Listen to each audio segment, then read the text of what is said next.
Madam Chair and members of the Yavapai College District Governing Board, my name is Paul Chevalier and I live in Sedona.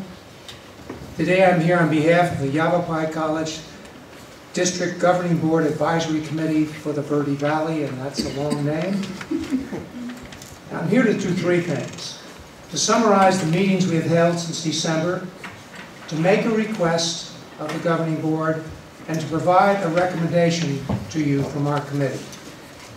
The mission given by you to our committee is to provide advice based on objective analysis and feedback on improving Yavapai College's education in the Verde Valley. To that end, we have been meeting with community stakeholders and college executives, including Verde Valley School District Superintendents, the leaders of the Yavapai Apache Nation, John Morgan from Yavapai College's CTE program, and Tim Carter, the Yavapai County Superintendent of Schools. We have many more such meetings planned, and we are meeting twice a month. I will give you a quick summary of what we've learned from these meetings.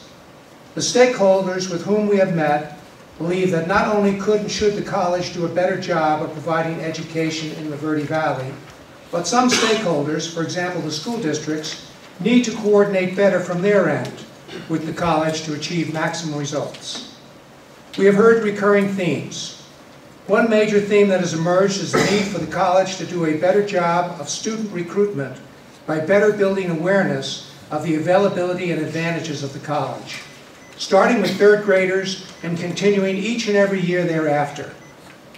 It was also reiterated by the school district superintendents that the college's two-year certification program needs to be more effectively presented to high school students, since these certifications can be key to multiple advantages in life. There are barriers.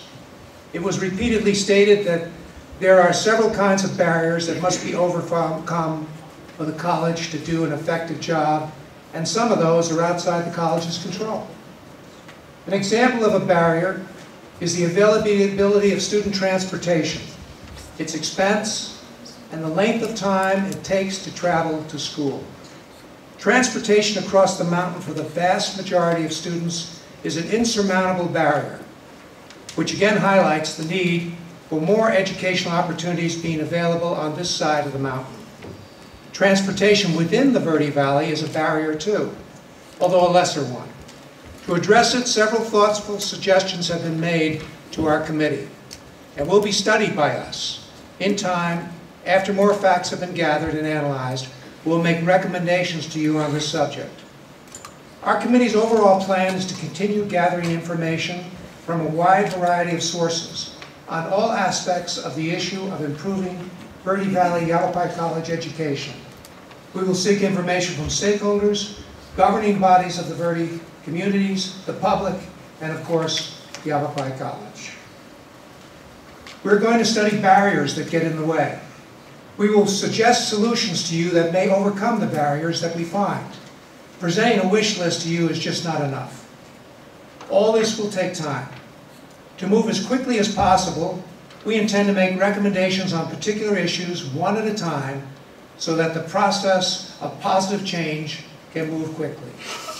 Today we have a request to the board that we think is critical. It has to do with part of the college's budget presented for your action in May. One part of that budget is a request to fund capital improvements. You are being requested to approve 2015-16 and 2016-17 capital improvements, most of which were part of the college's 10-year plan, which met opposition in the Verde Valley last year and was one of the factors that led to the creation of our committee. Our request is that before you agree to pay for any more capital improvements, that you be presented with a complete, which means both sides of the mountain, strategic plan. And further, that our committee be given a reasonable opportunity to comment on that strategic plan before you take any action. We are concerned that the proposed capital improvement budget, like last year's 10-year plan, strongly favors the other side of the mountain, leaving little capital improvement money for the Verde Valley. We may be recommending capital improvements for the Verde Valley, but such recommendations would be moot if all the money is already allocated.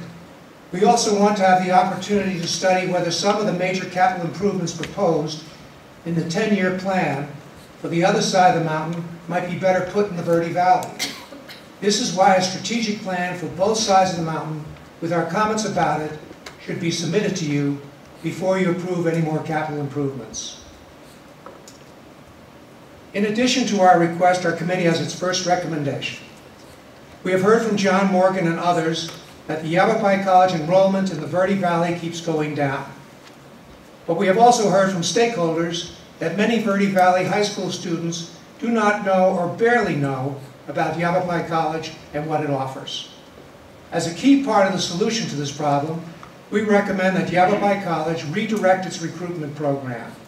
Specifically, we recommend that the college provide staff members with the time and skill to work closely with each school district, with the Yavapai Apache Nation, with the charter schools, and with the homeschooled children in the Verde Valley, and talk directly with their students. We recommend the college create and implement a yearly program of continuous and direct interaction with all students grade 3 through high school, to build a relationship of trust with them and seek out what each high school student wants and has the aptitude to do for a living. Then, in as far as possible, the college needs to provide these students with the courses that fits their wants and aptitude. This will also help keep the college's curriculum relevant. There is a second part to this recommendation. The college needs to create and maintain a strong relationship with the parents of these students and make sure that the parents are familiar with Yavapai College and all it has to offer long before the children are in their senior year of high school. The barriers to achieving this goal are not high. It requires a larger college staff schooled in and dedicated to this type of college recruitment, and that costs money. The pluses are college enrollment will increase as Yavapai College's reputation in the Verde Valley grows, and even more important, more of our residents will be better educated by having acquired skills that are in demand to earn a better living and have a more secure life. And isn't that why community colleges were created? It's time for me to sum up. Our committee, as you know, is composed of Verde Valley residents carefully selected by our local and county governments, with the selection further refined by the Yavapai County Superintendent of Schools. Each of us on the committee comes from a different community of the Verde Valley. We come from different community backgrounds, but one thing we all have in common. We all want to improve the college's educational opportunities for residents of the Valley. After listening, discussion, and thought, every one of us support both this request and this recommendation. We are unanimous. On behalf of the committee, I thank you for creating our committee and for all the support you have given us. We will continue to work hard and thoughtfully and bring you further recommendations as soon as possible. Thank you. I have copies of this for each of you.